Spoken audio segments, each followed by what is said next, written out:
Hey guys, welcome back to another video. Today we will be talking about this insane new CNN poll that shows a shockingly new race from just, a few really days or weeks ago. So in this new poll, CNN polled the seven most, the closest seven battleground states. These are the seven core battleground states. Actually, only six. They didn't do North Carolina, which you'd think that they would do, but they didn't. They just did these six battleground states: Wisconsin, Pennsylvania, Nevada, Michigan, Georgia, and Arizona. And as you can see, you see a lot of blue. Kamala Harris wins 4 of the 6. Donald Trump only wins 1 of the 6. And one of them, critical Pennsylvania, is currently tied. So in Wisconsin, we see Kamala Harris up by an astounding 6 percentage points. Now, Joe Biden only won Wisconsin by a very narrow 0.6% in the 2020 election, so this is certainly surprising to see numbers like this. In Pennsylvania, the race is tied. They are even.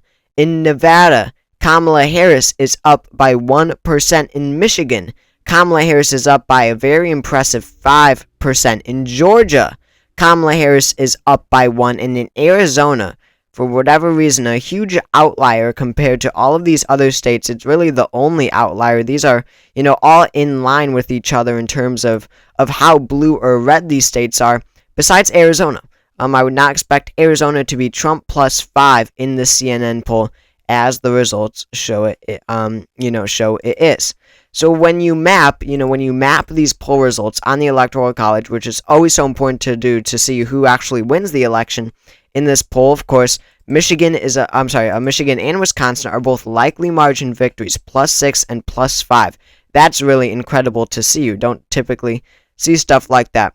In Nevada, Kamala Harris is up by a point. In Georgia, Kamala Harris is up by a point.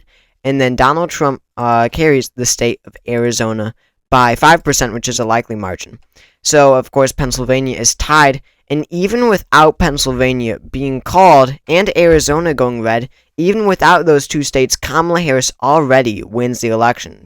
We see her and, of course, Tim Walz are at 273 electoral votes. That is a majority because you need 270 to win. So, this path to victory for Kamala Harris, even without Pennsylvania, is still pretty wide open. Now, you want Pennsylvania, and we're about to talk about this. This is our next segment in this video, about how critical Pennsylvania is. But still, even if she does end up losing Pennsylvania, which is still definitely possible, I doubt it.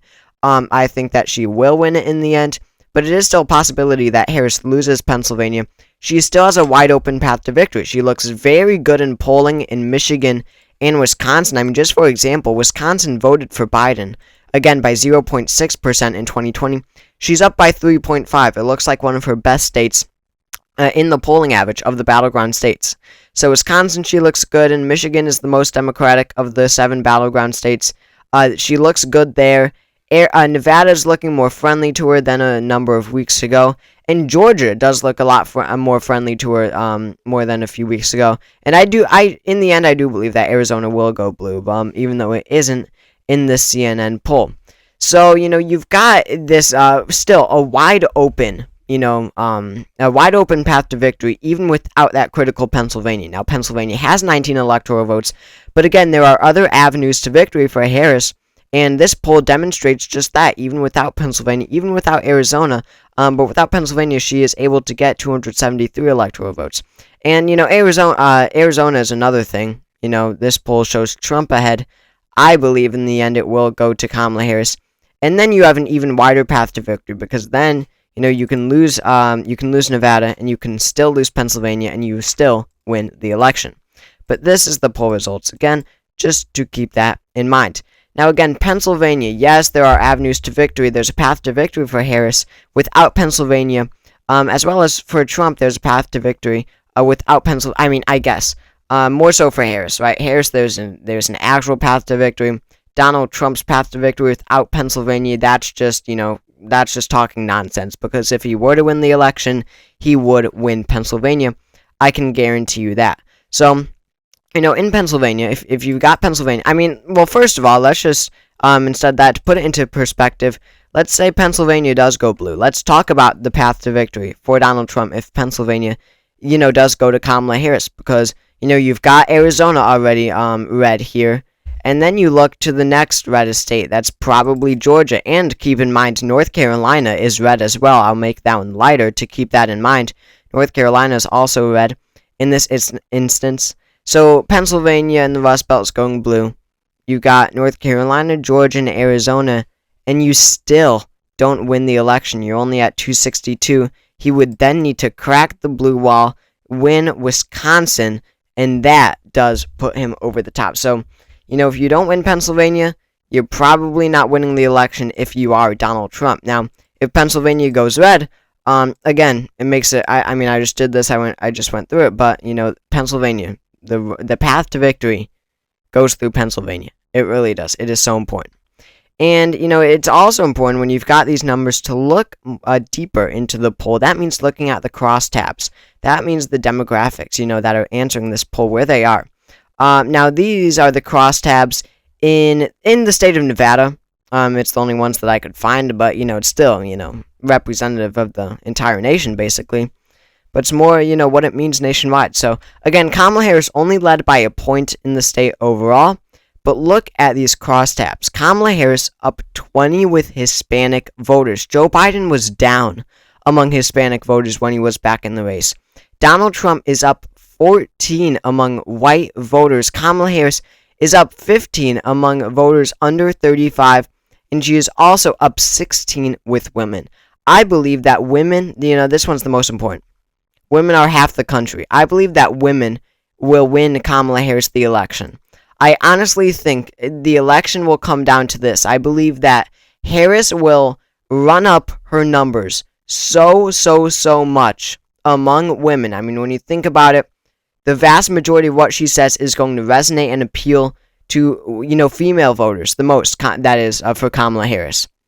And I believe that she will run up her numbers among the female voter bloc, where as long as the male vote stays, within a reasonable amount, a somewhat normal amount for a presidential election, yes, Donald Trump will win the male vote, but as long as it doesn't get astronomical for Donald Trump, his margin, then Kamala Harris will win the election. That is what I believe in. Seeing these numbers, that is what she wants to see.